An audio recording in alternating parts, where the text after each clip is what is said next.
सूचित करती हैं कि हमको जागना है। एक बात आपसे पूछें, रात्रि को आपके मोहल्ले में चोर आता है और सबको मालूम है कि रोज आता है, तो आपके कितने मोहल्ले के लोग होंगे जो सोते होंगे? नींद आएगी क्या? जम के बोलो जरा। नहीं आएगी। जिसको मालूम है कि हमारे मोहल्ले में चोर आता है, हमारी कॉलोनी में चोर आता है, हमारी सोसाइटी में चोर आता है, हमारे सेक्टर में चोर आता है, या हमारे नज़दीक में, हमारी गली में, हमारे आसपास में चोर आता है, तो वो उसको नींद नहीं आती। उस गली के लोगों को, उस सेक्टर के लोगों को, उस कॉलोनी वालों को नींद नहीं आएगी, उसका नींद आना बंद हो जाएगा। फिर उसको नींद नहीं आ रही, फिर उसको निंद्रा नहीं आ रही है, क्योंकि उस सेक्टर में, उस कॉलोनी में चोर आ जाता है तो किसी को ये भय लगने लगता है कि चोर आया था परसों के दिन, उनका सामान ले गया, कल चोर आया था उनका ले गया, कहीं ये हमारा ना ले जाए, कहीं ये हमारा सामान ना ले जाए। इसलिए हम रात भर नींद नहीं आती है, रात भर निंद्रा नहीं आती है। अब जैसे रात भर नींद नहीं आ रही है, रात भर निंद्रा नहीं आ रही है क्योंकि किसी का सामान ले गया, हमारा ना ले जाए, उसी तरह ये जब हम एक विचार करिएगा, चोर आया, रात्रि को आया, मोहल्ले में आया और पूरे मोहल्ले की नींद उड़ गई कि ये लेकर ना चले जाए। लोग कहते हैं कि बुढ़ापे में, वृद्धावस्था में नींद नहीं आती। हम कहते हैं उनको मालूम है कि यमराज आएगा और इस आत्मा को खींच कर ले जाएगा, इसलिए नींद उड़ी पड़ी होती है कि कोई आएगा और खींच कर ले जाएगा। निंद्रा कहां है? अंत समय प्रभु आना पड़ेगा, वचन दिया तो निभाना पड़ेगा। आए ना आए प्रभु कुटुंब कबीला, अंत समय प्रभु आना पड़ेगा, और वचन दिया तो निभाना पड़ेगा। एक परिस्थितियां व्यक्ति को भगाती है। पर शिव महापुराण की कथा कहती है, हमने अगर जागना सीख लिया, हम जाग रहे हैं, हम जागृत हैं, तो परिस्थितियां हमको भगा भी नहीं सकती। आप अगर शिव के मंदिर जा रहे हो, एक लोटा जल चढ़ा रहे हो, शंकर का गुणगान कर रहे हो, शिव भक्ति में रमे हुए हो, शंकर के स्मरण में रमे हुए हो, शिव की भक्ति में कुछ नहीं कर रहे, केवल उसके मंदिर में जाकर झाड़ू लगा दे रहे हो, पोछा लगा दे रहे हो, सेवा कर दे रहे हो, उसमें भी आपकी शिव भक्ति रमी है, तो इतना जानना कि एक कोई अगर किसी सेठ के यहाँ पर काम करता है, बहुत दिनों तक काम करता है, तो सेठ की दृष्टि में वो आ जाता है, तो उसके घर में जब शादी आती है, किसी सेवक के घर में, किसी चाकर के घर में, किसी नौकर के घर में जब शादी आती है, तो सेठ उसमें से निकाल कर, सेठ थोड़ा सा धन निकाल कर उसको दे देता है, सेठ थोड़ी सी पूंजी निकाल कर, सेठ थोड़ा सा धन निकाल कर उसको दे देता है। सेठ जब धन निकाल कर उसको देता है कि तेरे यहाँ शादी है, इसको कर लीजिए, ये धन ले जाओ, इसमें ये शादी पूरी कर लो। आपने जो समय निकाल कर परमात्मा को दिया है, आपने जो समय निकाल कर भगवान को दिया है, क्या चाहिए भगवान को? आप नारियल लेकर आते हो, इससे भगवान प्रसन्न हो जाता है क्या? अरे जम के बोलो जरा। तुम श्रीफल लेकर आती हो, नारियल लेकर आती हो, भगवान प्रसन्न हो जाता है इससे? चिरौंजी लेकर आती हो, भगवान प्रसन्न हो जाता है इससे? मिठाई का 1 किलो का डब्बा लेकर आती हो, तो क्या भगवान प्रसन्न हो जाता है इससे? तुम ढेर सारा फल फूल लेकर आओ, तो क्या भगवान प्रसन्न हो जाता है इससे? भगवान गुरु और गोविंद, गुरु और महादेव, अगर सच्चा गुरु है, सच्चा गुरु, गुरु गोविंद, गुरु महादेव, गुरु और भगवान तुम्हारी वस्तु से कभी प्रसन्न नहीं होते। गुरु और भगवान, तुमने जो गुरु को समय दिया है, जो तुमने परमात्मा को समय दिया है, गुरु और भगवान उस समय को अपना जानकर तुम पर कृपा कर देते हैं और प्रसन्न हो जाते हैं। वो धन से या वस्तुओं से प्रसन्न नहीं हो। वो धन और वस्तुओं की प्रसन्नता उसकी नहीं रहती है। हम भगवान को अगर समय दे रहे हैं, आज आप लोग यहाँ पर आए हो, पूरी चैनल वाले तो क्या हम कहें, इन लोगों को बोलेंगे कि ये रोड पर आप लोग बैठे हुए हो, पूरी रोड पर लोग बैठे हैं। यहाँ से लगभग आधा किलोमीटर दूर तक ऐसे चले जाओ और आधा पौन किलोमीटर 1 किलोमीटर दूर तक इधर चले जाओ, जितने लोग पंडाल के अंदर बैठे हैं उससे ज़्यादा पूरी रोडों पर लोग, चारों तरफ की रोडों पर बैठे हुए हैं। इतना भक्त आया चारों तरफ की रोड पर।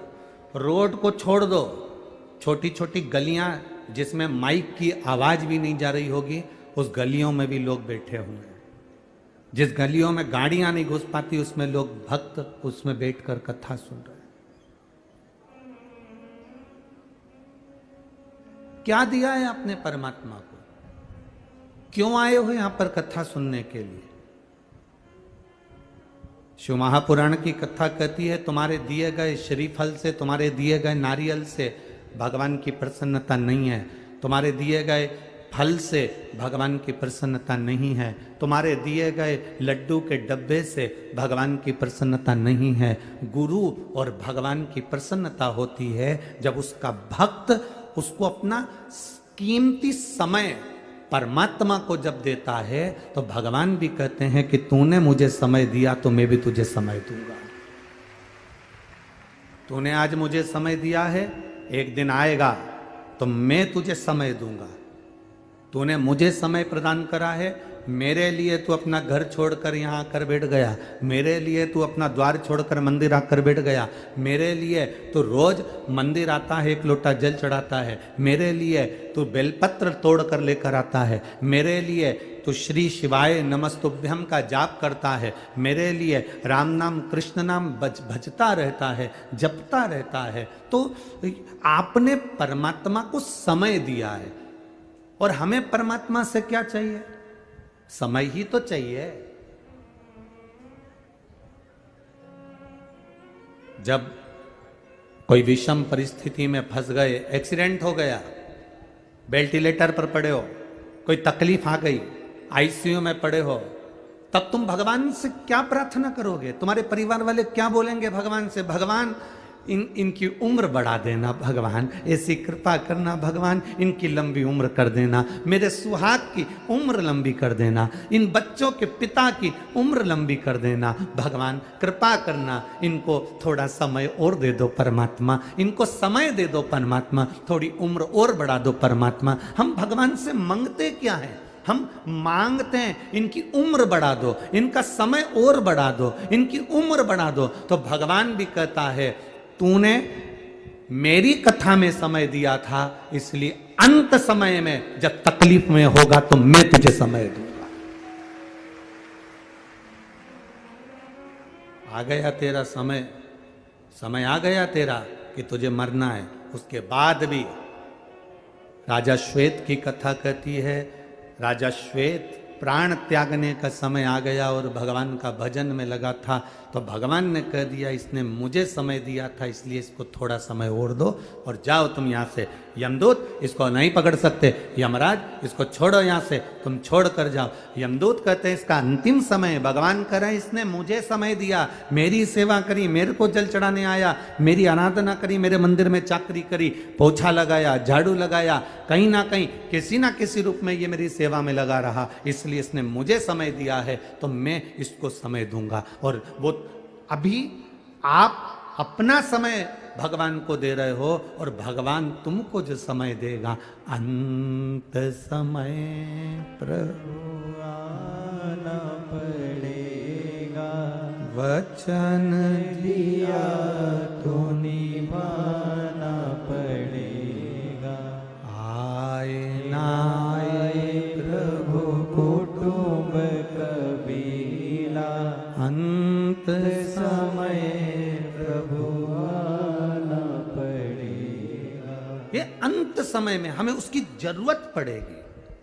तुम्हारे मामा जी, तुम्हारे काका जी, तुम्हारी बुआ जी, तुम्हारे फूफा जी, तुम्हारे जीजा जी, तुम्हारी जीजी, तुम्हारा बेटा, तुम्हारी बहू, तुम्हारा पोता, तुम्हारी पोती, तुम्हारा नाती, तुम्हारा पंती, तुम्हारा रिश्तेदार, जितना भी है ना, जिसको तुम समय दे रहे हो ना, ये तुम्हारे काम आखिरी में नहीं आएंगे। वेंटिलेटर पर जब पड़े रहोगे, इन सबको डॉक्टर बाहर निकाल देगा, सबको। जब सब बाहर निकल जाएंगे, तुम डॉक्टर से कहोगे ये हमारा जीजा जी आंदो ना अंदर, डॉक्टर के जीजा होगा तेरा, चल निकल बाहर यहाँ से, आईसीयू रूम में कोई नहीं आएगा, वेंटिलेटर के पास कोई नहीं आएगा, ये हमारा बेनोई जी है, इनको तो अंदर आंदो, 5 मिनट तो आंदो, चलो बाहर निकलो यहाँ। उस अंत की घड़ी में, उस वेंटिलेटर की घड़ी पर, उस दुख की घड़ी में कोई नहीं आएगा। उस दुख की घड़ी में तब मेरा देवाधिदेव महादेव, जिसको तुमने समय दिया है, वो सामने खड़ा हो जाएगा। दुख की घड़ी तुम्हारे सामने आकर खड़ा हो जाएगा, दुख की घड़ी में वो तुम्हारे सम्मुख में आ जाएगा। एक पत्र आया है, शंभू एक पत्र आया है, इस पत्र को देखिएगा।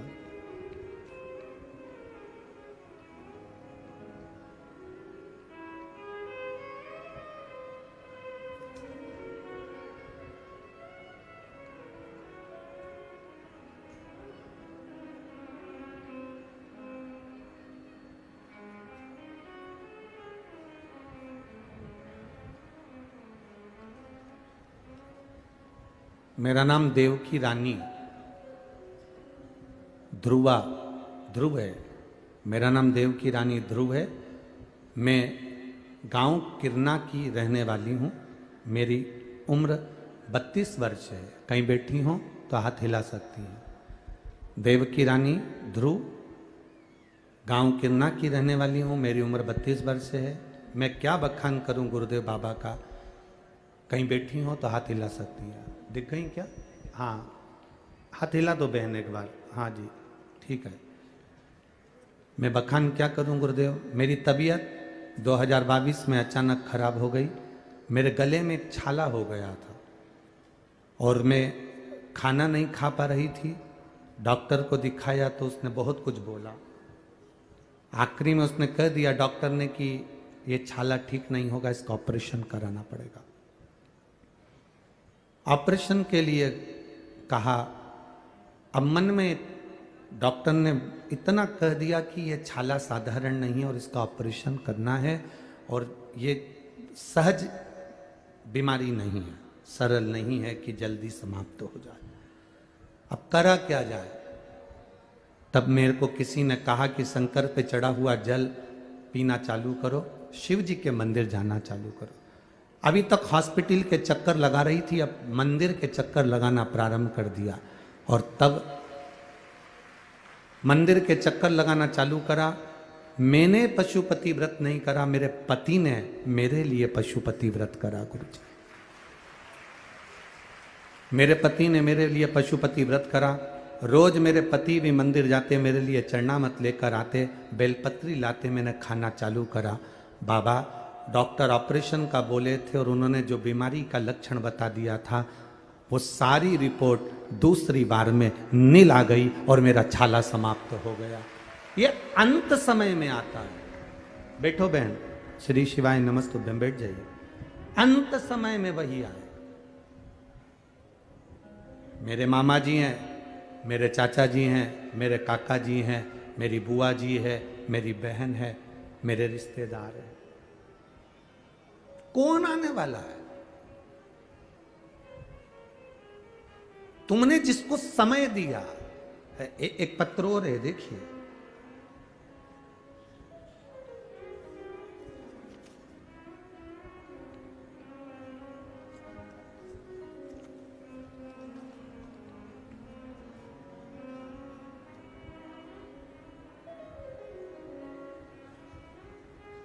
मैं उषा गुप्ता, पति श्री संजय गुप्ता, दुर्ग छत्तीसगढ़ की रहने वाली हूं। कहीं बैठी हो तो हाथ हिला सकती है। मेरा नाम उषा गुप्ता, पति श्री संजय गुप्ता, दुर्ग छत्तीसगढ़ से आई है। कहीं बैठी हो तो अपना हाथ हिला सकती है, जहां कहीं भी बैठी। दिख गए क्या उधर? हाँ, पीछे है। हाथ हिला तो एक बार बहन। हाँ जी, दिख गए हो, दिख गए हो, ठीक है। ऐसे हाथ हिला तो एक बार वापिस हाथ हिलाओ। हाँ जी, ठीक है। दुर्ग छत्तीसगढ़ से हूँ गुरुदेव। मेरे पति संजय गुप्ता के मुंह में दिसंबर 2022 में छाला हो गया था। जांच में पता चला कि कैंसर है। गुरुजी, हम इलाज हेतु टाटा मेमोरियल हॉस्पिटल मुंबई ले गए। 26/1/2023 में रायपुर संजीवनी कैंसर हॉस्पिटल में भी उनका इलाज चालू हुआ, ऑपरेशन हुआ। गुरुदेव, दूसरी बार फिर वापिस बीमारी उपज गई। शरीर ऐसा नहीं कि फिर वापिस ऑपरेशन कराया जाए। अब करा क्या जाए? सबको, मोहल्ले की माताओं को मंदिर जाते देखती थी तो मैं भी मन में सोची कि अब इन्हीं के भरोसे चलते हैं। और बाबा को जल चढ़ाने लगे। वो जल लाकर पति को देने लगे। बाबा जी सिर में वो जल लगाते थे, गले में लगाते थे।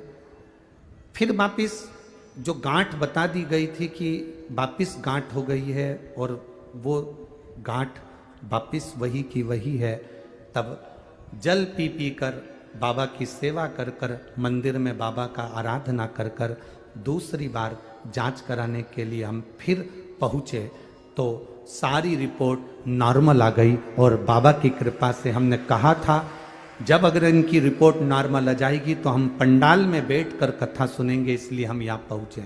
अब ठीक है बाबू, एक बार हाथ हिला दो वापिस। हर हर महादेव।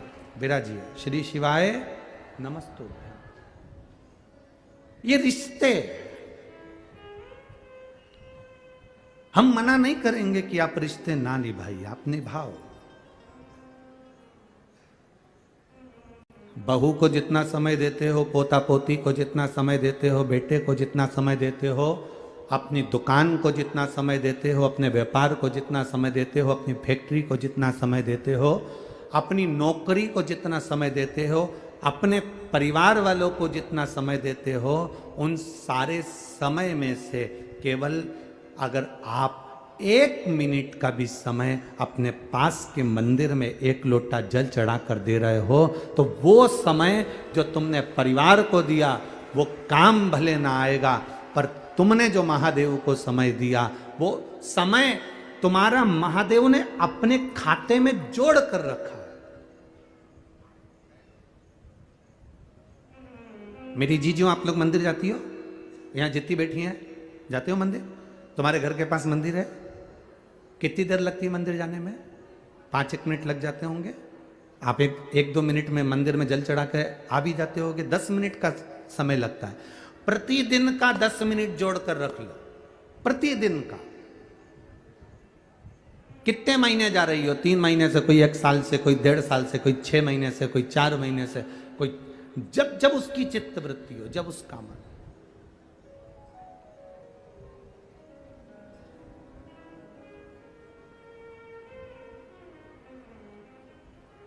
एक मां तो यहां पर बैठी हुई है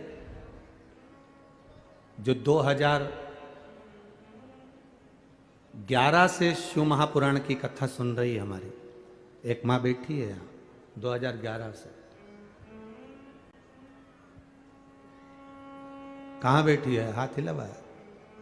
2011 से शिव पुराण की कथा सुन रही है, जिसके 12 बच्चे मर चुके थे। कहीं बैठी हो तो हाथ हिलाना।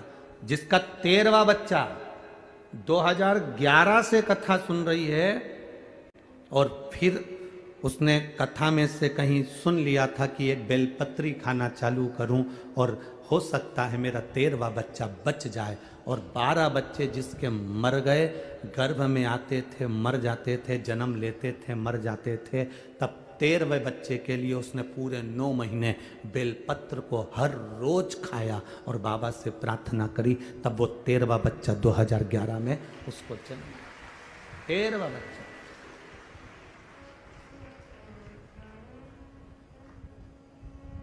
और 2011 से बाबा का स्मरण कर रही। 2011 में उसको, जब 11 तक उसके 12 बच्चे मर चुके थे, तब शंकर की आनंदता उसने श्रवण करना प्रारंभ कर। उस समय तो ये टीवियों पर ज़्यादा हमारा प्रसंग आते नहीं थे, छोटे छोटे यूट्यूब पर लोग सुन लेते थे, और कहीं छोटा वो चैनल होता उस पर, ये आस्था वगैरह पर तो अब लोग सुनना चालू करे, पर लोगों ने उसको जो शुरू से सुना उसने अपने जीवन में उतारा।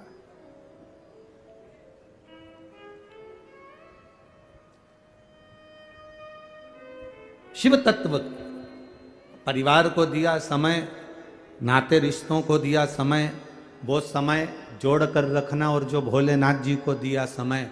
आप लोग बहुत दूर दूर से आए हो, गलियों में बैठे हो, रोडों पर बैठे हो, छतों पर बैठे हो, गाड़ियों पर बैठे हो, दुकानों में बैठे हो, और हम क्षमा भी मांगेंगे आप लोगों से कि लगभग आज 20 से 25 हजार लोगों को रेलवे स्टेशन से यहाँ तक नहीं आने दिया, वापस स्टेशन से उनको ट्रेन में बिठाकर भेज दिया वापस। 20 से 25 हजार लोग स्टेशन से वापस भेजे गए, क्योंकि जगह नहीं पूरे तिल्दा के अंदर। कहाँ बिठाया? हम क्षमा मांगेंगे कि आप लोग इतनी दूर से आए और वापस आप लोगों को वापस ट्रेनों में भर भर कर वापस भेजना पड़ रहा। ये तुमने जो दिया है महादेव को, तुमने जो दिया है मेरे शंकर को, तुमने जो दिया मेरे शिव जी को, तुमने जो दिया भगवान की भक्ति को, जो तुमने समय दिया है वो खाली नहीं जाने वाला। हिसाब तुम्हारे पास भले नहीं होगा कि मेरे को इतने कदम चलकर शंकर जी के मंदिर गई, इतने कदम चलकर मैं भगवान की कथा में गई, तुम्हें नहीं है हिसाब, पर उसने तुम्हारे एक एक कदम का, एक एक श्वास का, 21,600 श्वास जो तुम्हारे शरीर से निकल रही है, 3.5 करोड़ रोम छिद्र जो तुम्हारे शरीर में है, इसके एक एक हिसाब मेरे देवाधिदेव महादेव के पास में है। और आज तुमने समय दिया है, जब दुख की घड़ी है। कई लोग कहते हैं उसका एक्सीडेंट हुआ, बाबा ने उसको बचा लिया। क्यों? क्योंकि तुमने उसको समय दिया था। कभी मंदिर गए होगे, प्रणाम करा होगा, नमन करा होगा, कभी मंदिर पहुंचे होगे तो उसने हिसाब जोड़ लिया कि इसने इतना समय मुझे दिया है, इसलिए अभी इसको मरने नहीं देना है, ये मैं समय दूंगा, और समय देकर उसका और उम्र बढ़ा दी। ये शिव तत्व है, ये शंकर।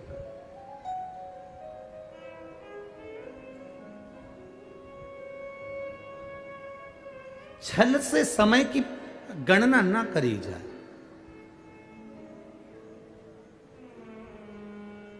विपदाओं से भागो नहीं, जागो। समस्या से भागो नहीं, जागो। आज दुनिया के लोग कहते हैं सारी समस्या का हल एक लोटा जल। प्रत्येक समस्या, मतलब दुनिया के लोग आज जाग गए। पहले भागते थे समस्या से, तकलीफ आई भागना है, हम कैसे निपटेंगे, भगवान क्या होगा, तो लोग भागते थे। दुकान नहीं चल रही, व्यापार नहीं चल रहा, तकलीफें बढ़ गई, बच्चे नहीं हो रहे, तकलीफें। कितना कितना जिसके भाग्य में नहीं उसको भी दिया है मेरे बाबा ने, जिसके भाग्य में नहीं है उसको भी दिया है। एक पत्र आया, उसमें लिखा उन्होंने कि गुरुजी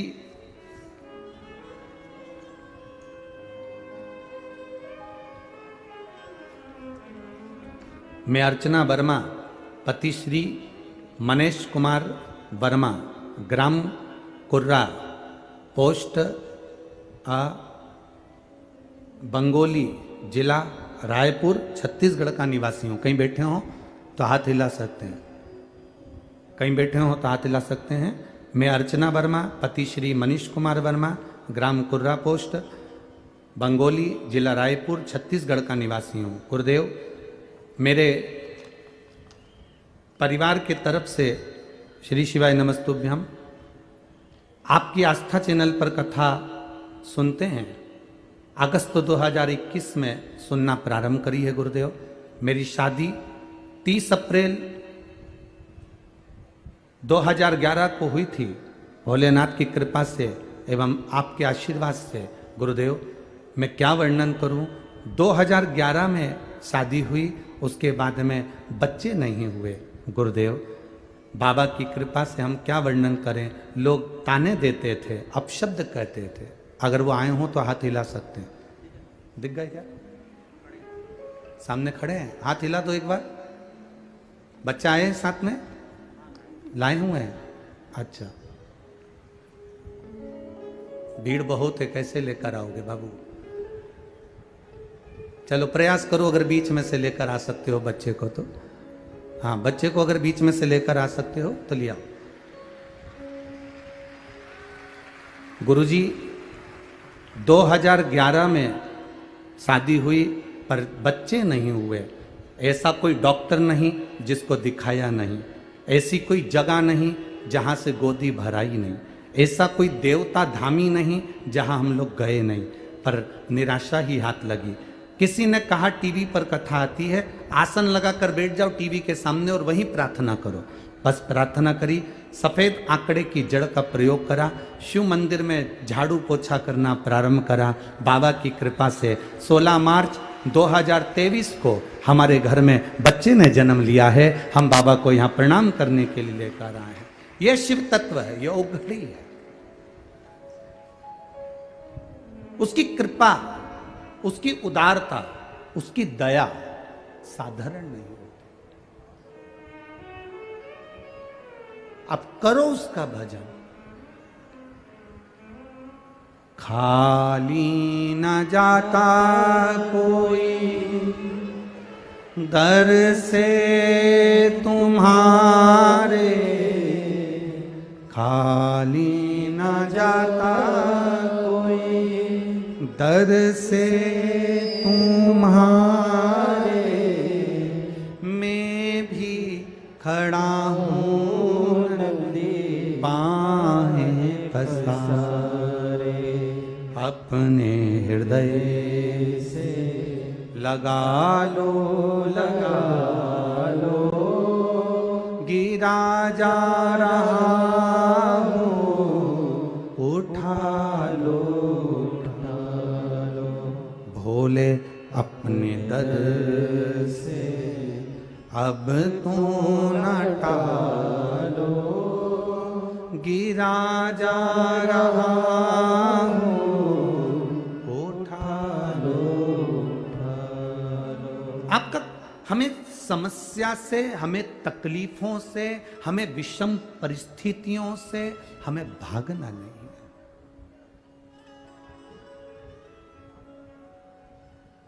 इन विषम परिस्थितियों से अगर हम भाग रहे हैं तो ये हमारी मूर्खता है। इन दुख की घड़ियों में हम भाग रहे हैं तो ये हमारी मूर्खता है।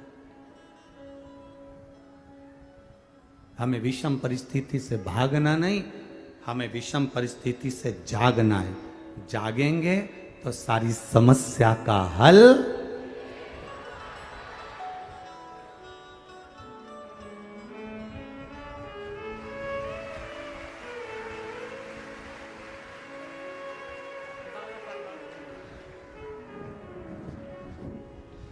जोरदार ताली बजाओ एक बार।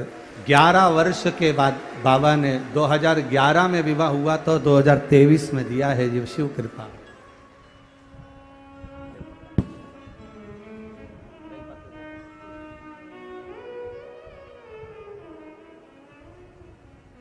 शिव कृपा, ये उसकी उदारता, ये उसकी करुणा, ये उसकी दया। आपने उसको समय दिया है, वो आपके लिए समय निकाल कर पहुंचता है।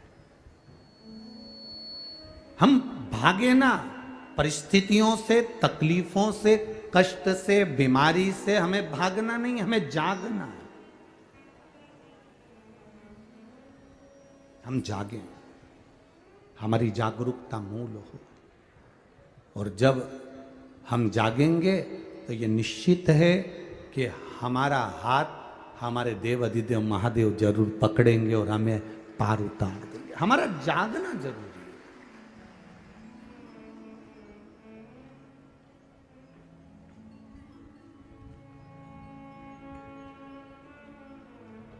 तेरी कृपा बिना न हिले एक भी अणु, लेते श्वास तेरी कृपा से तनु तनु।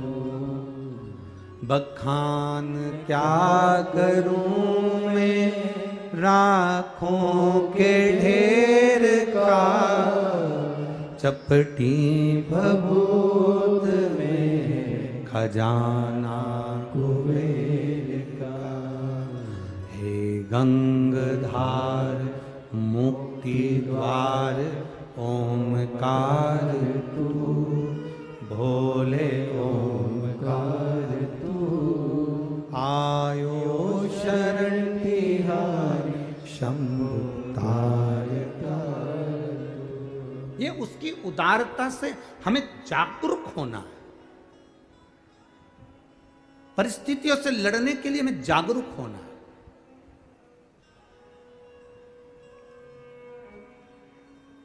आज एक बेटा पूछ रहा था, गुरुजी मैं कोई व्यापार खोलूं तो सफलता मिलेगी कि नहीं मिलेगी? हम कोई भगवान तो है नहीं कि आपको आशीर्वाद दे दें और कह दें कि आपको सफलता मिल जाए या ये मिल जाए या वो मिल जाए। कभी कभी कभी भी इस व्यासपीठ से बैठकर भी हमने कभी आपको आशीर्वाद नहीं दिया, क्योंकि हम तो खुद उस महादेव से आशीर्वाद लेने के लिए आते हैं। तो हम क्या दे सकते हैं? जो खुद भिखारी हो, जो खुद भिक्षुक हो, वो क्या दूसरे को देगा?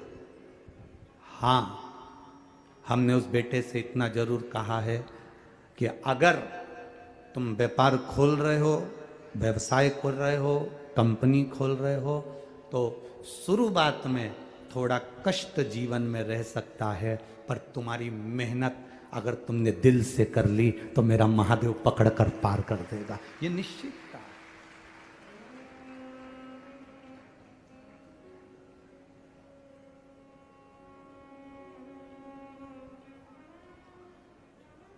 हमारे पास देने को कुछ भी नहीं है, केवल इसी शिव महापुराण के सिवाय। और ये कथा हो जाती है तो उसके पास ये बेलपत्री, इसके सिवाय कुछ भी नहीं।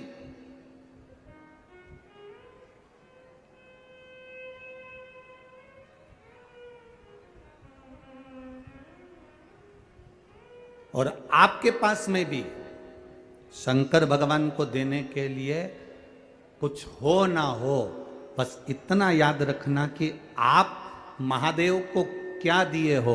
कोई आपसे पूछे, क्योरी तिल्दा गई थी कथा में, क्या देकर आई? क्योरी कहाँ गई थी? तिल्दा गई थी कथा में। तिल्दा नेवरा पहुंची थी, छत्तीसगढ़ गई थी कथा में।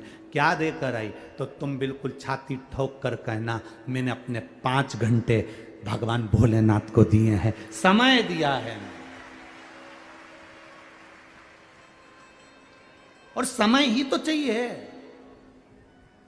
अच्छा, 2 चीजें तुम्हारे सामने रख दी जाए कि एक चीज ये कह दी जाए कि 5 मिनट में तुझे मरना है, और दूसरा कह दिया जाए कि मैं तुझे 5 करोड़ रुपए दे रहा हूं। तुम दोनों में से क्या चीज लो? बोलो। 5 मिनट में मरना है और 5 करोड़ रुपए दिए जा रहे हैं। 2 चीजें तुम्हारे सामने है और भगवान तुम्हारे सामने खड़ा हुआ है, तो तुम इन दोनों में से भगवान से क्या प्रार्थना करोगे? 5 करोड़ रुपए ले लोगे क्या? लेके करोगे भी क्या जब 5 मिनट में मर जाओगे। भगवान से कहोगे हमें 5 करोड़ मत दे और हमारे 50 साल आगे बढ़ा दे, 5 साल की जिंदगी और आगे बढ़ा दे, 10 साल और दे दे, 20 साल और दे दे, हमारी उम्र बढ़ा दे। हमारी जब उम्र तू बढ़ाएगा मेरे महादेव तो ऐसे 5 करोड़ तो हम मेहनत कर कर फिर कमा लेंगे। पर श्वास ही नहीं बची, शरीर में कोई तत्व ही नहीं बचा और हम अंतिम समय में पड़े हुए हैं। और मालूम पड़े कोई आकर तुम्हें गुलाब जामुन खिलाए तो वो गुलाब जामुन अच्छी नहीं लगेगी। बीमारी के समय पर सबसे पहले भोजन छूटता है। बोलो सही है? जितने बैठे उस वाली पंडाल वाले भी बोल दो, इधर वाले भी। बीमारी के समय पर सबसे पहले भोजन छूटता है, खाना छूट जाता है। जितने लोग रोड पर बैठे हैं, जितने लोग ग्राउंड के बाहर हैं, सब बोलो भोजन कब छूटता? बीमारी आई और सबसे पहले खाना छूटा। बुखार आया, खाना छूट गया। सिर दर्द हुआ, खाना छूट गया। पेट में दर्द हुआ, खाना छूट गया। बीमारी अगर आती है तो सबसे पहले खाना छूट जाता है। शरीर में ताप बढ़ता है, बुखार बढ़ता है तो हमारा भोजन छूट जाता है। शरीर में ताप बढ़ा तो भोजन छूट जाता है। और जब हमारे घर में और हमारे ऊपर पाप बढ़ता है तो भगवान की कथा छूट जाती है, भजन छूट जाता है। शरीर में ताप बढ़ता है, शरीर में बुखार बढ़ता है तो भोजन छूटता है। और जब पाप बढ़ता है तो भजन छूट जाता है। जब आप भगवान के मंदिर नहीं जा पा रहे हो, शंकर जी को जल चढ़ाने नहीं जा पा रहे हो, पास में शिव महापुराण की कथा अपने गांव में तिल्दा में हो रही है और अपना अपना घर छोड़ के तिल्दा के इस पंडाल में नहीं पहुंच पा रहे हैं, तो समझ लेना कि हमारा पाप कितना बढ़ गया होगा। जब शरीर में ताप बढ़ता है तो भोजन छूटता है और जब पाप बढ़ता है तो भजन छूट जाता है, कथा छूट जाती है, सत्संग छूट जाता है। ये पाप कितना बढ़ गया होगा।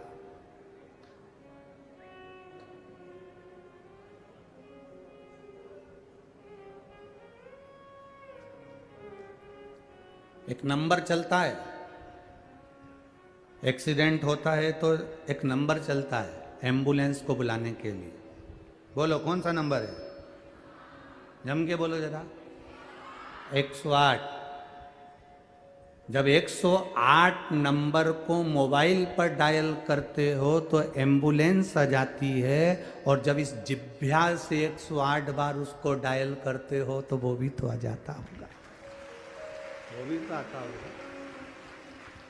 108 डायल करा, एम्बुलेंस आकर जब खड़ी हो जाती है तो 108 बार श्री शिवाय नमस्तुभ्यम, श्री शिवाय नमस्तुभ्यम, श्री शिवाय नमस्तुभ्यम, श्री शिवाय नमस्तुभ्यम, श्री शिवाय नमस्तुभ्यम, श्री शिवाय नमस्तुभ्यम, श्री शिवाय नमस्तुभ्यम, श्री शिवाय नमस्तुभ्यम, श्री शिवाय नमस्तुभ्यम। जब तुमने उसको पुकारना चालू करा, तुम एक बार नंबर डायल करो और एम्बुलेंस वाला नहीं उठाए, फिर वापिस डायल करते हो, फिर नहीं उठाए, फिर डायल करते हो। तुम दूसरे से कहते हो तुम्हारे मोबाइल से कर दो भैया, एक्सीडेंट हो गया, 108 वाले को बुला दो भैया, एक्सीडेंट हो, जल्दी बुलाओ भैया, 108 वाले को बोल दो भैया। जितने खड़े रहते हैं सब 108 नंबर को डायल करते हैं। जरा विचार करना, शासन ने, प्रशासन ने 108 नंबर इसलिए रखा क्योंकि तुमको याद रहे कि 108 बार राम नाम, कृष्ण नाम, शिव नाम जपोगे तो परमात्मा भी आकर खड़ा हो जाता है। उसके जपने पर, उसके भजन में उसकी कृपा बरस जाती।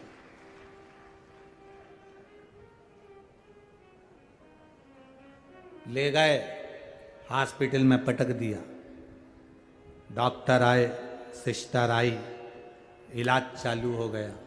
किसी किसी सिस्टर डॉक्टर से अगर पहचान नहीं हो तो वो पूरे जितने भी कक्ष में हैं सबको एक जैसा इंजेक्शन लाए, बस वो टोचती टोचती चली जा।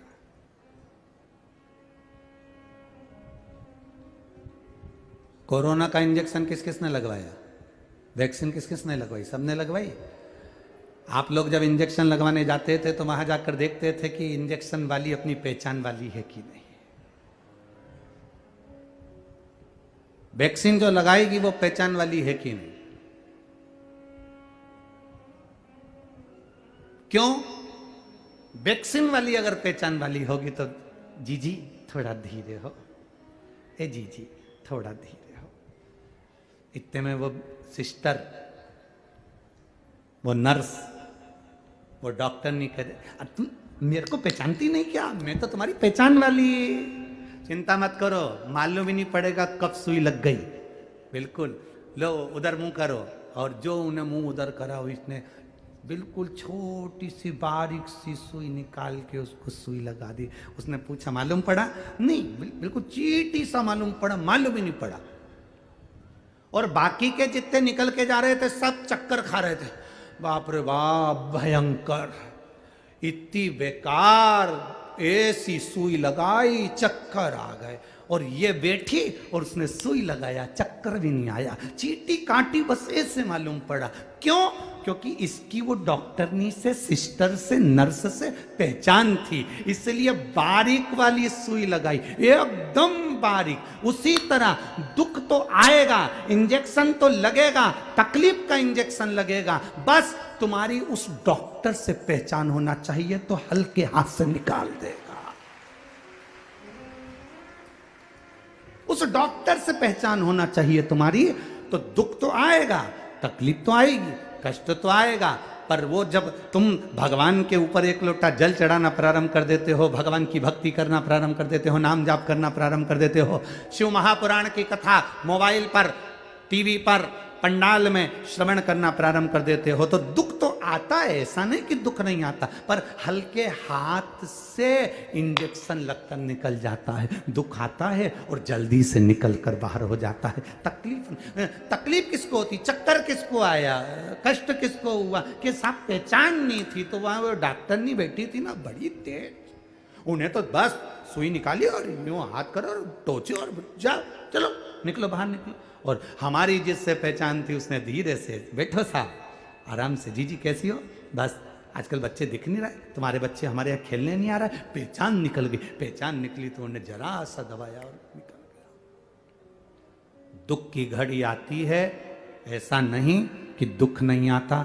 मेरे राम जी के जीवन में दुख आया, मेरे भगवान कृष्ण के जीवन में दुख आया, भगवान रामकृष्ण परमहंस जी के जीवन में दुख आया, नामदेव जी के जीवन में दुख आया, मीराबाई के जीवन में दुख आया, कर्माबाई के जीवन में दुख आया। ऐसा कौन जिसके जीवन में दुख नहीं आता? आता है, पर हल्के हाथ से निकल जाए अगर तुम्हारी पहचान है तो।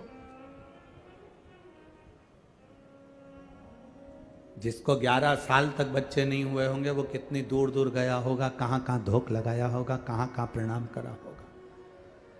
जिसको 2-3 साल तक संतान नहीं होती वो डॉक्टर का चक्कर लगाना चालू कर देते हैं, 2-4 साल में बच्चे नहीं हुए चक्कर लगाना चालू कर देते हैं।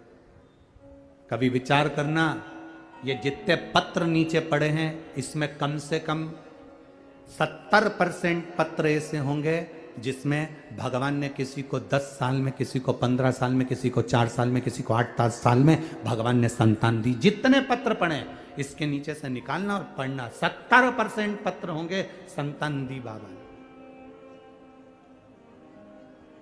क्योंकि इनका विश्वास जागृत हो गया।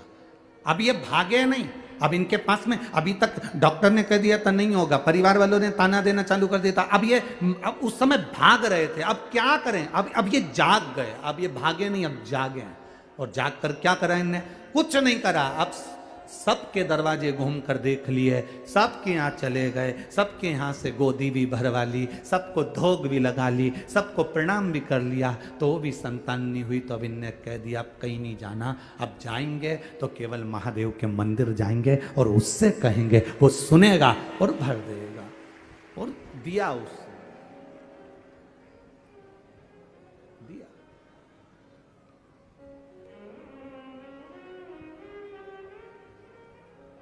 आपकी भक्ति के बल को बढ़ा लीजिए।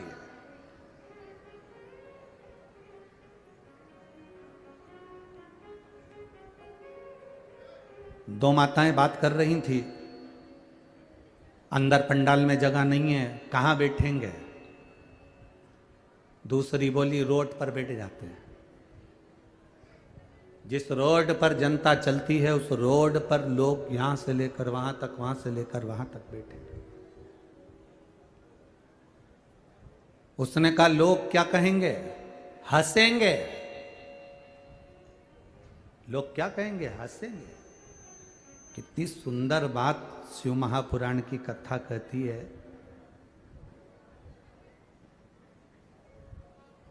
आप जब उन्नति की सीढ़ी पर चढ़ रहे हो और परिश्रम कर रहे हो और मेहनत कर रहे हो, आप जब विकास की ओर आगे बढ़ रहे हो, उन्नति की ओर आगे बढ़ रहे हो, मेहनत कर रहे हो, परिश्रम कर रहे हो, और तुम्हारे परिश्रम को देखकर, तुम्हारी मेहनत को देखकर अगर कोई हंसे नहीं तो समझ लेना कि तुम सफल नहीं हुए। सफल नहीं हुए हो। जब दुनिया के लोग तुमको ताना देना चालू कर दे, आड़ा टेढ़ा बोलना चालू कर दे और तुम पे हंसना चालू कर दे, समझ लेना कि अब तुम्हारी उन्नति निश्चित हो गई है।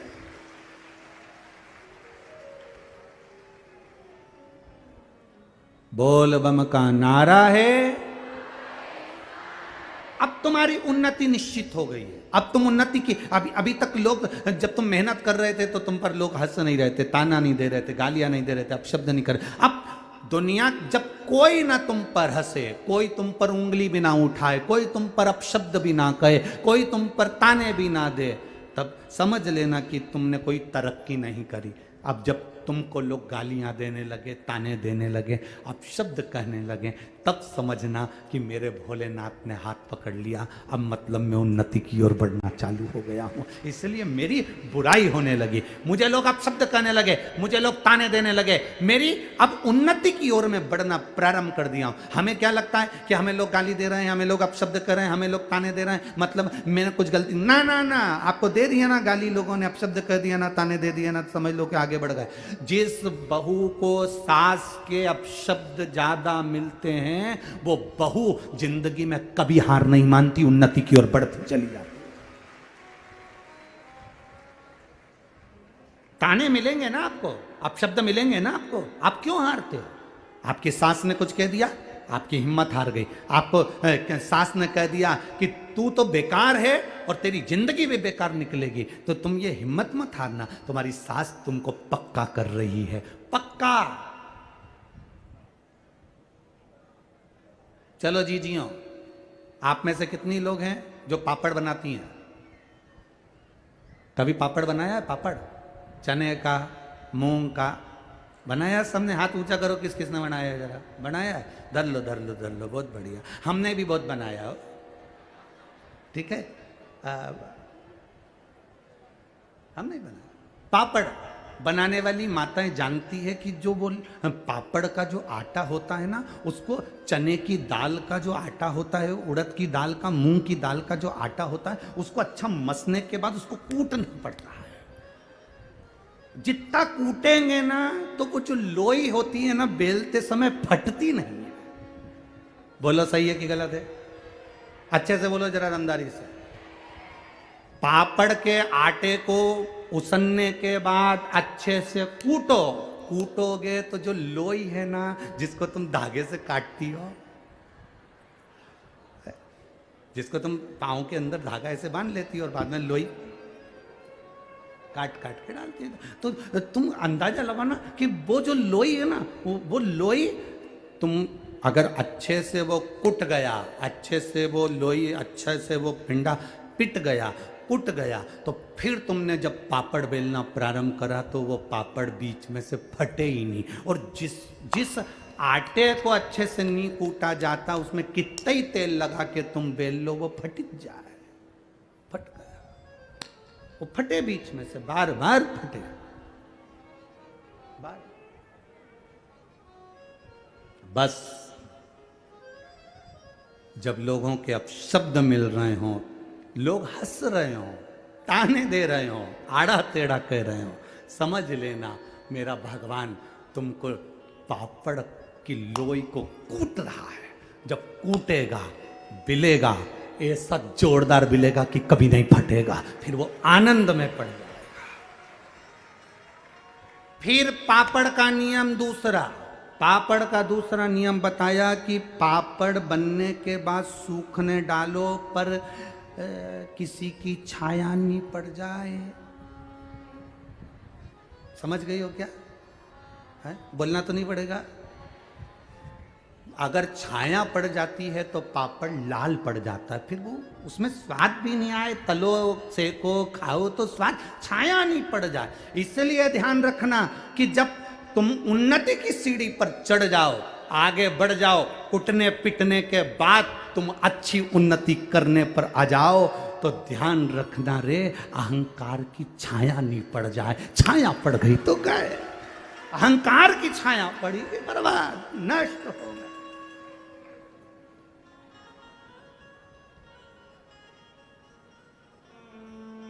छाया ना पड़े। अभिमान, अहंकार, अभिमत्ता, अहम कि जब छाया पड़ती है तो बर्बादी का सिरा प्रारंभ हो जाता है। बर्बादी के सिरे की ओर हम बढ़ जाते हैं।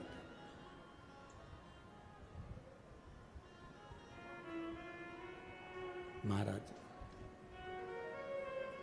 अहमता से परे हो जाइए, अहंकार से दूर।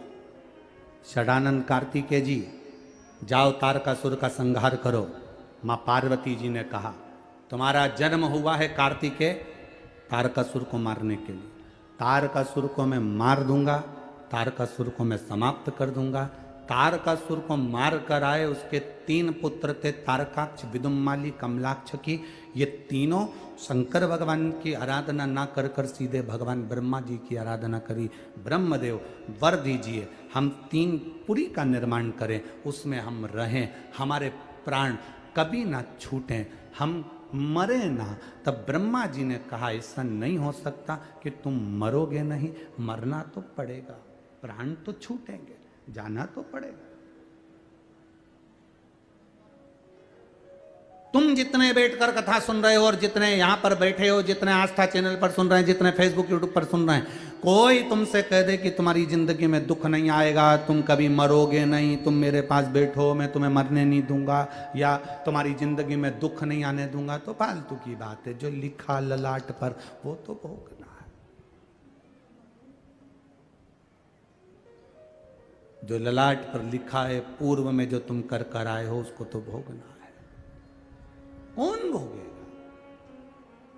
आपको कथा में कहा था, खांसी चलेगी तो आपको खांसना है, छींकना पड़ेगा तो आपको छींकना है। आपके बत्तल का कोई छींकेगा नहीं, कोई खांसेगा नहीं। भूख लगेगी तो भोजन करना पड़ेगा, प्यास लगेगी तो पानी पीना पड़ेगा, बीमार होगे तो गोली दवाई तुमको खाना पड़ेगा। उसी तरह अपने कर्म का भोग अपने को भोगना पड़े, कोई दूसरा नहीं भोगने वाला।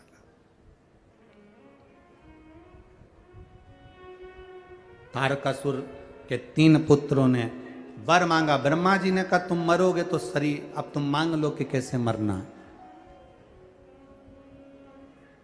तुम्हें मरना कैसे, तुम मांग सकते हो।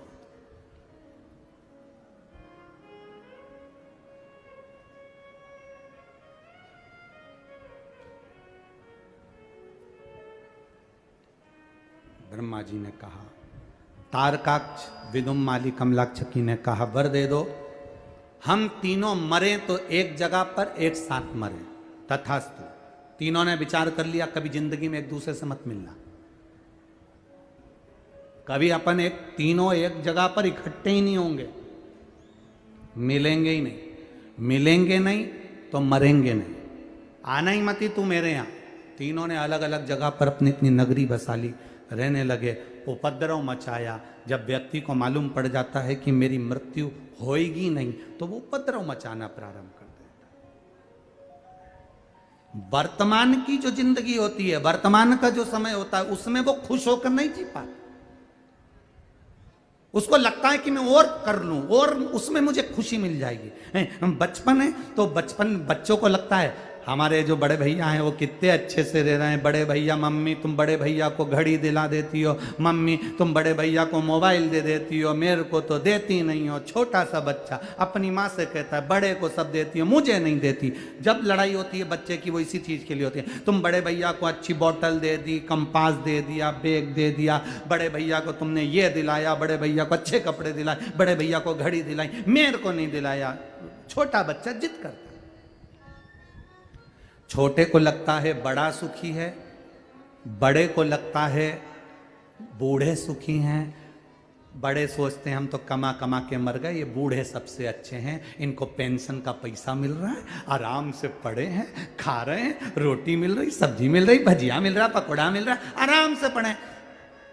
बच्चे सोचते हैं बड़े सुखी हैं, बड़े सोचते हैं बूढ़े सुखी हैं, और बूढ़े सोचते हैं काय की जिंदगी भगवान, इससे तो हमारी जवानी अच्छी थी, मेहनत करते थे, खा लेते थे, कम से कम ताने तो नहीं सुनते थे लोगों के। सुख कहीं नहीं है।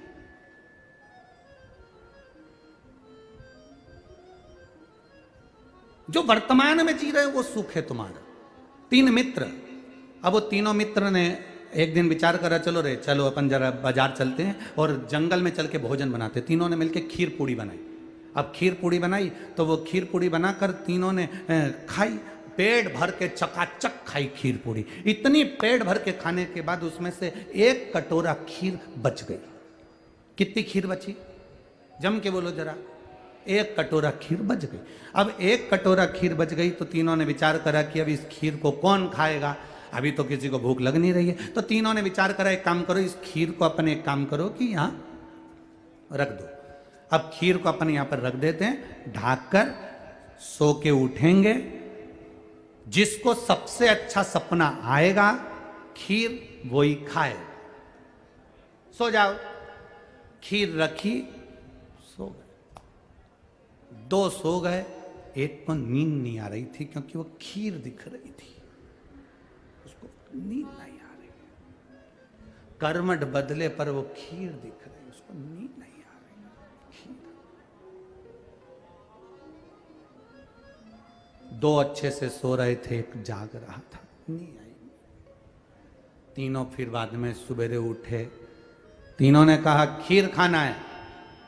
पहले नंबर का बोला मैंने सबसे अच्छा सपना देखा है, मुझे खीर दो। दूसरा बोला मैंने अच्छा सपना देखा है, मुझे खीर दो। तीसरा कहता है मैंने अच्छा सपना देखा, मुझे खीर दो।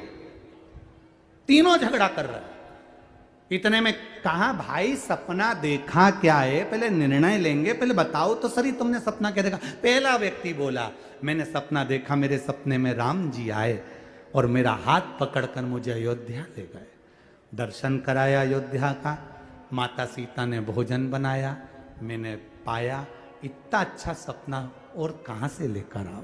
दूसरा बोला मैंने सपना देखा, मैं सो रहा था, भोलेनाथ जी आए, मेरे को लेकर काशी चले गए, काशी से फिर मुझे कैलाश ले गए, कैलाश ले जाकर माता पार्वती जी ने मेरे लिए मोदक बनाए, लड्डू बनाए, मैंने खाए। मैंने तीसरा व्यक्ति बोला तुम दोनों का सपना ठीक है, अपनी जगह पर है, तूने सपना क्या देखा? उसने कहा मैंने सपना देखा, मेरे सपने में हनुमान जी आए और हनुमान जी बोले तू अभी तक जग रहा है। मैंने हनुमान जी से कहा सामने खीर रखी है इसलिए नींद नहीं आ रही। हनुमान जी ने कहा अब भी खा, अब भी खा। हनुमान जी बोले, मैंने हनुमान जी से बोला मेरे 2 मित्र और हैं, बाद में वो झगड़ा करेंगे। हनुमान जी बोले नहीं खाएगा तो गदा से मारूंगा, अब भी खा। इसलिए मैं वो खीर उठा के खा। दोनों ने कहा खीर कहां है, कि वो तो खा लिया।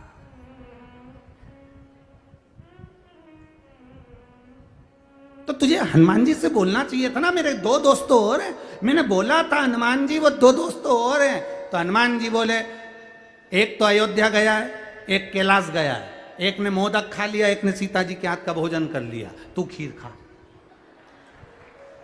अब भी खा। खीर खा।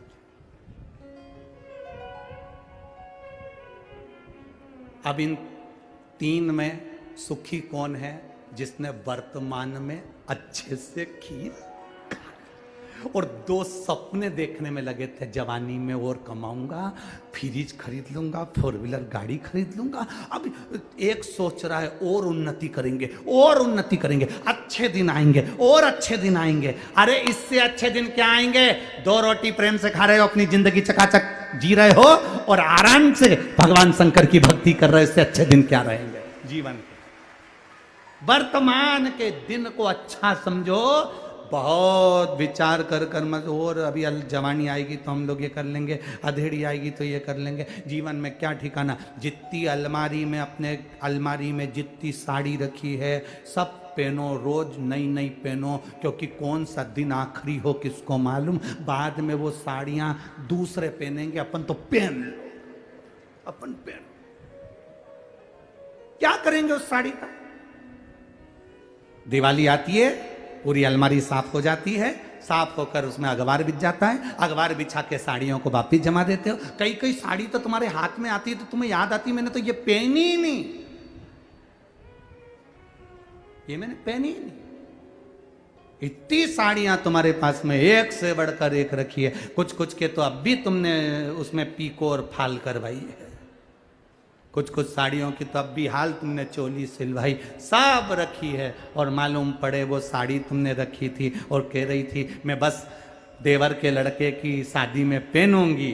एक इतनी सुंदर साड़ी है, देवर के लड़के की शादी में पहनूंगी, और उसके पहले तुम चली गई।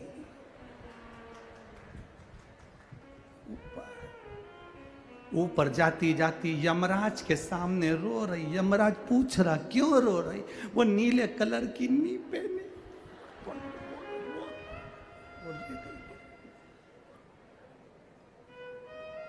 यमराज ने पूछा क्या चाहती हो? Once more. क्या चाहती? वंस, एक बार और छोड़ दो मुझे, मैं अच्छे से नीचे जाके नीली वाली साड़ी को पहन के और अच्छे से चली जाऊंगी। यमराज ने कहा हम तुझे नहीं छोड़ सकते। अब भी 3 दिन पहले तो मैंने ब्यूटी पार्लर में धागे से 250 रुपए दे के आई थी, और तुमने देखा भी नहीं मैं कितनी जोरदार लग रही थी। उठा कर कम से कम बंस मोर। यमराज ने कहा एक धर के दूं, चल बंस मोर। सीहोर वाला महाराज रोज कहता था 21,600 श्वास रोज मिल रही है, कौन सी श्वास आखिरी होगी किसी को नहीं मालूम। इसलिए वर्तमान की जिंदगी को खुश होकर जियो, वर्तमान की जिंदगी को खुश होकर जियो। ये जीवन फिर नहीं मिलने वाला है। एंजॉयफुल अपने जीवन को जियो, किसी का दिल ना दुखाओ, किसी को अपशब्द ना बोलो। जो परमात्मा ने तुमको दिया उसमें इतने खुश हो। झोपड़े में रह रहे हो तो झोपड़े में खुश रहो, 4 व्हीलर गाड़ी है तो उसमें खुश रहो, 2 व्हीलर गाड़ी है तो उसमें खुश रहो। शंकर भगवान की भक्ति करते रहो। 4 व्हीलर 2 व्हीलर जितनी भी है तुम्हारे पास में, उसमें टेंशन करने की जरूरत नहीं। भगवान का भजन करते रहना। वो तुमको 4 व्हीलर में घुमाए तो 4 व्हीलर में घुमा, वो तुम्हें जहां ले जाए वो आराम से ले जाएगा। मस्ती में अपनी जिंदगी को जियो। रो रो के तो लोग बहुत जी रहे हैं, क्या करोगे रो कर जी कर? जरा सा किसी ने कह दिया, मुंह फुला के अपने कमरे में एसी पड़ी। पति ने पूछा चंद्र घंटा क्या हुआ? चंद्र घंटा चिल्ला, पूछ रहे तुम्हारी मम्मी से, हमारी जिंदगी बर्बाद कर दी, आज तक कहीं घुमाने नहीं ले गए। इतने में वो बोला अभी 15 दिन पहले ही तो तुझे घुमाने के लिए लेकर गया था। कहां गए थे? जो बोला तो इतने में तो वो चले ही गया। चिल्ला, कोई ने कुछ कह दिया तुम रो रहे हो, किसी ने कुछ कह दिया मुंह फुलाकर पड़ गए। अरे कोई कितना ही बोले, घर में कितनी गाली दे कहीं का, कितना ही अपशब्द के, तुम्हारे घर के लोग तुमसे कितना ही कह दे निकल जा मेरे घर से, जा अपने बाप के घर, तो कह देना नहीं जाऊंगी, यहीं छाती पे मुंह डालूंगी, नहीं जाऊंगी, नहीं जाऊंगी।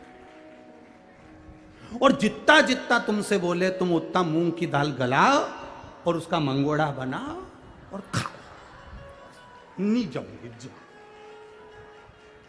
और सास क्या कर रही है? मूंग की दाल गला रही है। तो मूंग की दाल क्यों गला रही है? क्योंकि एक ही दाल है जिसको मलते हैं ना तो गुस्सा निकालते हैं। मंगोड़ा बनाते समय मूंग की दाल को अच्छे से मसो, बोलो मती मुंह से, उतने में सास समझ जाएगी क्या कर रही है, बस मूंग की दाल मल रही है। क्या करेगी? मंगोड़ा बनाऊंगी। क्या करेगी मंगोड़े का? तुमको भी खिलाऊंगी, मैं भी खाऊंगी। तो सास कहेगी अभी तो लड़े थे अपन, तो के भूल गई।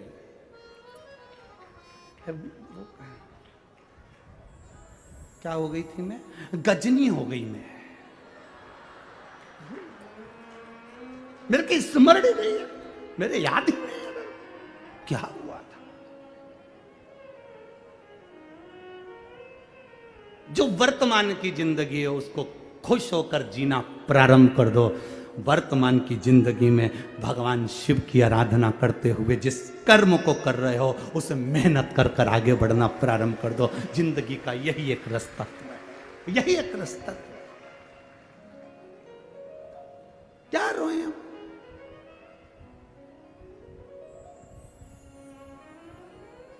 अब सौंप दिया इस जीवन का सब भार तुम्हारे हाथ। जब हमने परमात्मा के भरोसे पर सब सौंप दिया फिर क्या सोचना, क्या सोचना।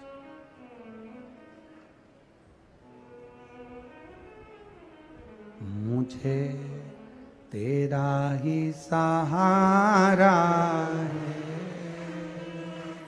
मेरे।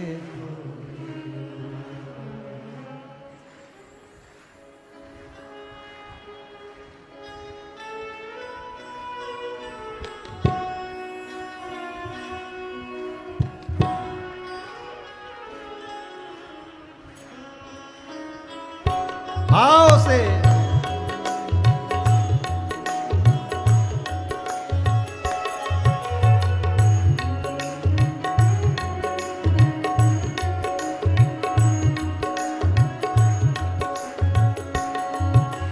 कब से खड़े हैं झोली पसार, क्यों ना सुने तो मेरी पुकार। कब से खड़े झोली पसार, क्यों ना सुने तो मेरी पुकार। वो कब से खड़े हैं झोली पसार, क्यों ना सुने तो मेरी पुकार। कब से खड़े झोली पसार, क्यों न सुने तो मेरी पुकार। मुझे तेरा ही सहारा है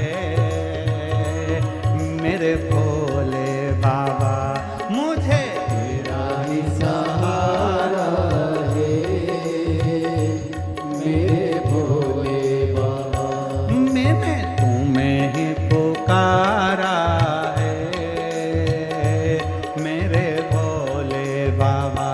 मैंने तुम्हें ही पुकारा है। जितने रोड पर बैठे दोनों हाथों से बड़े प्रेम के साथ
देख लो लगी है आज मंदिर में ये भीड़ भारी।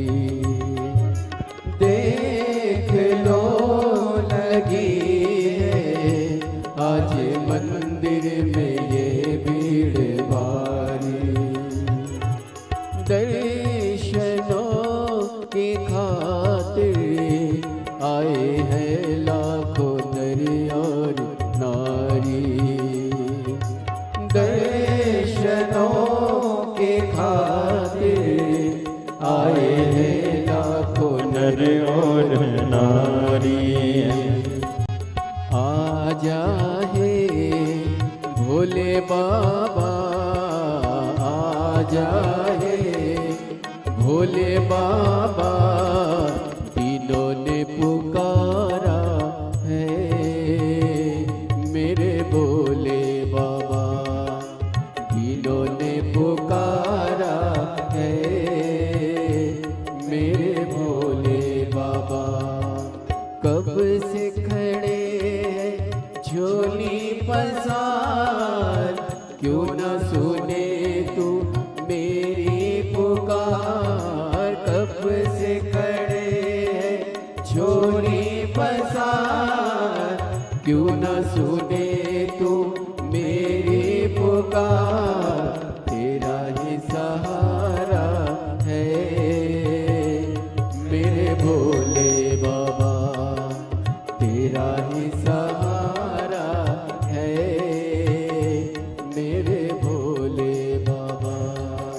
कब से खड़े हैं झोली पसार, क्यों न सुने तू मेरी पुकार। कब से खड़े हैं झोली पसार, क्यों न सुने तू मेरी पुकार। ओ कब से खड़े हैं झोली पसार, क्यों न सुने तू मेरी पुकार। कब से खड़े झोली पसार, क्यों न सुने तू मेरी पुकार। मुझे सहारा है मेरे भोले बाबा, मुझे तेरा ही सहारा है मेरे भोले बाबा। मैंने पुकारा है मेरे भोले बाबा। मैंने तुम्हें पुकारा है मेरे भोले बाबा।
भोले शंभू।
जिंदगी से हारे गम जमाने का हम लेके आए। जिंदगी से हारे गम जमाने का हम लेके आए। तू बता जहाँ में लोग अपने हुए क्यों पराए। तू बता जहाँ में लोग अपने हुए क्यों पराए। तेरे सिवा दुनिया में, तेरे सिवा दुनिया में कोई ना हमारा है। मेरे भोले बाबा कोई ना हमारा है। मेरे भोले बाबा कब से खड़े हैं झोली पसार, क्यों न सुने तो मेरी पुकार। कब से खड़े हैं झोली पसार, क्यों ना सुने तो मेरी पुकार। कब से खड़े हैं झोली पसार, क्यों न सुने तो मेरी पुकार। कब से खड़े हैं झोली पसार, क्यों ना सुने तू मेरी पुकार। तेरा ही सहारा है मेरे भोले बाबा। मुझे तेरा ही सहारा है मेरे भोले बाबा। मुझे तेरा ही सहारा है मेरे भोले बाबा। मुझे तेरा ही सहारा है मेरे भोले बाबा। मैंने तुम्हें ही पुकारा है मेरे भोले बाबा। मैंने तुम्हें ही पुकारा है मेरे भोले बाबा। मुझे तेरा ही सहारा है मेरे भोले बाबा। मुझे तेरा ही सहारा है मेरे भोले। हार हार महादेव है। अपने अपने स्थान पर बैठकर, जहाँ जगह मिल जाए वहाँ बैठकर, बहुत दूर दूर से आप लोग आए हो, बाबा से प्रार्थना कर कर जाना कि जिस कार्य के लिए आए हो, जहाँ जगह मिले, रोड पर, दुकान पर, पंडाल में, पंडाल के बाहर, छत, जहाँ मिले जगह वहाँ बैठकर बड़े आनंद के साथ, भाव के साथ बाबा से प्रार्थना कर कर जाना। बाबा, मैं जिस कार्य के लिए आया हूँ ऐसी कृपा करना बाबा। मैंने सुना है तेरे द्वार से कोई खाली नहीं जाता। ऐसी करुणा करना बाबा कि मैं 3 महीने में जहां कथा हो वहां पर पहुंचकर मेरा भी पत्र आपके चरणों में पहुंचे, ऐसी करुणा कर देना बाबा से प्रार्थना बड़े भाव के साथ। जितने कार्यकर्ता खड़े हों वो भी बैठकर बड़े आनंद के साथ। बार बार ये मौका नहीं लगेगा। आज कथा तो 1 बजे से 4 बजे तक चल रही है। कल की कथा सुबह 8 बजे से 11 बजे तक रहेगी। कल की कथा सुबह 8 बजे से 11 बजे तक रहेगी। टीवी पर कथा 2 बजे से 5 बजे तक ही रहेगी। तो ध्यान कर कर, आज कथा का 6ठा दिवस है। आप दिल से बाबा से प्रार्थना कर कर जाइएगा, दिल से उससे कहिए। जिनको श्री शिवाय नमस्तुभ्यम आता है वो अपने स्वर में बाबा को दिल से, अपने हृदय से बाबा से विनती करेंगे। श्री शिवाय नमस्तुभ्यम, श्री नमस्तुभ्यं श्री शिवाय नमस्तुभ्यं श्री शिवाय नमस्तुभ्यं श्री शिवाय नमस्तुभ्यं भोला सब दुख काटो हमारा ओ भोला सब दुख काटो हमारा शिव शंकर जपो तेरी माला भोले बाबा जपो तेरी माला भोला सब दुख काटो हमारा ओ भोला सब दुख काटो हमारा वेश है मंगल मंगलकारी वेश है मंगल मंगलकारी शमशान वासी हमारा शमशान वासी हमारा ओ भोला सब दुख काटो हमारा ओ भोला सब दुख काटो हमारा। शिव कथा कहती है तारकाक्ष, विदुम्माली, कमलाक्ष की तीनों ने अलग अलग भवन बना लिए। जब इन्होंने उपद्रव करा, सबको परेशान करना प्रारंभ कर,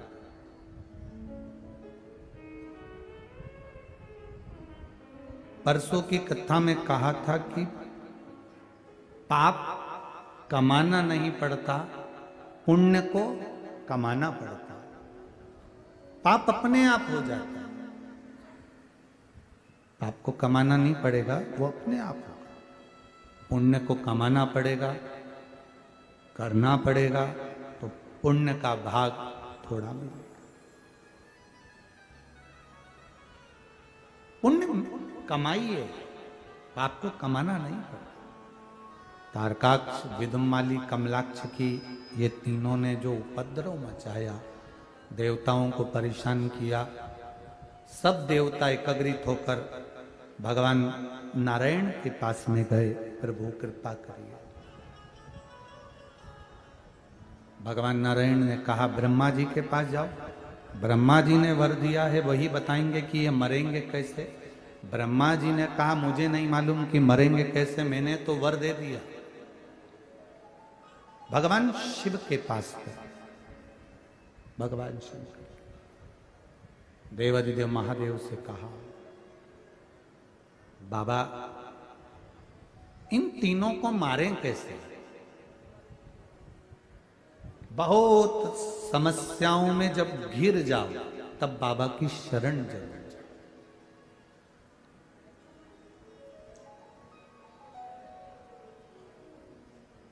आपको कहा था बहुत समस्याओं से घिरे हो तो बाबा के पास चलो।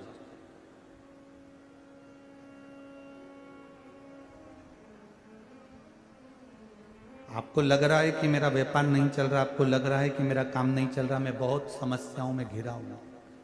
एक बच्चे ने लिखा कि उसका एक्सीडेंट में पांव कट गया था। रविशंकर साहू, पिता मेमलाल साहू, मिस्ता शिवरी नारायण का रहने वाला है। मोबाइल नंबर ये है। कहीं बैठा है क्या बालक जिसका एक्सीडेंट में एक पांव चले गए? कहीं बैठे हो तो हाथ हिला सकते हैं। एक पांव से पूरा पांव कटा है इसका, राइट वाला, और फिर प्लास्टिक का पांव लगाया गया है। दोनों फोटो लगे हैं जिसमें पांव नहीं है। वाला भी। उसने अपने पत्र में लिखा है, मेरा नाम रविशंकर साहू है, मेरे पिता का नाम मेमलाल साहू है, हम ग्राम मिस्दा, जिला जांजगीर चांपा, छत्तीसगढ़ का निवासी हूँ। 19 फरवरी 2019 को मेरा एक्सीडेंट हो गया था, जिसके कारण मेरा दायां पैर कट गया है। एक पांव से हूं मैं। लोग हंसते हैं गुरुजी, अपशब्द कहते हैं, मेरा व्यापार नहीं। बाबा से मैंने प्रार्थना करना प्रारंभ करा, केवल आपकी कथा सुनता हूं। पहले दुनिया के लोग कहते थे कथा के लिए, पर कभी नहीं सुनी। पर जिस समय मेरा पैर कट चुका, अब मेरे बाबा की शरणागति ले ली है गुरुजी। बाबा के भरोसे रहता हूं। बाबा से कहा था मेरा पैर भले चले गया, पर मेरी जिंदगी को आपको संवारना। गुरुदेव बाबा के भरोसे पर एक व्यापार चालू कर दिया। दुनिया के लोग हंस रहे थे कि लंगड़ा क्या करेगा, पांव नहीं है ये करेगा क्या, पर मेरे बाबा ने मुझे संभाला है गुरुदेव। आज मेरा व्यापार ऐसा चल रहा है कि लोग देखकर आश्चर्य कर रहे हैं। ये शिव की कृपा है, शिव की उदारता, करुणा और उसकी दया।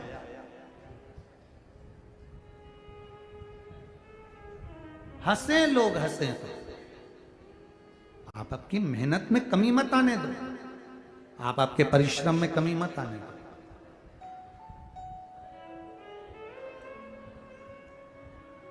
कहें दुनिया के लोग जो कहने वाले कहते रहेंगे, आप अपना कर्म करते रहो।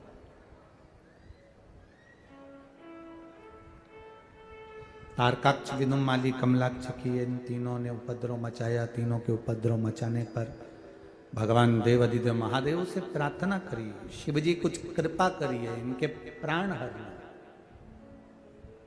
समस्या जब बड़ी हो तब शिव की शरण जरूर जाइए।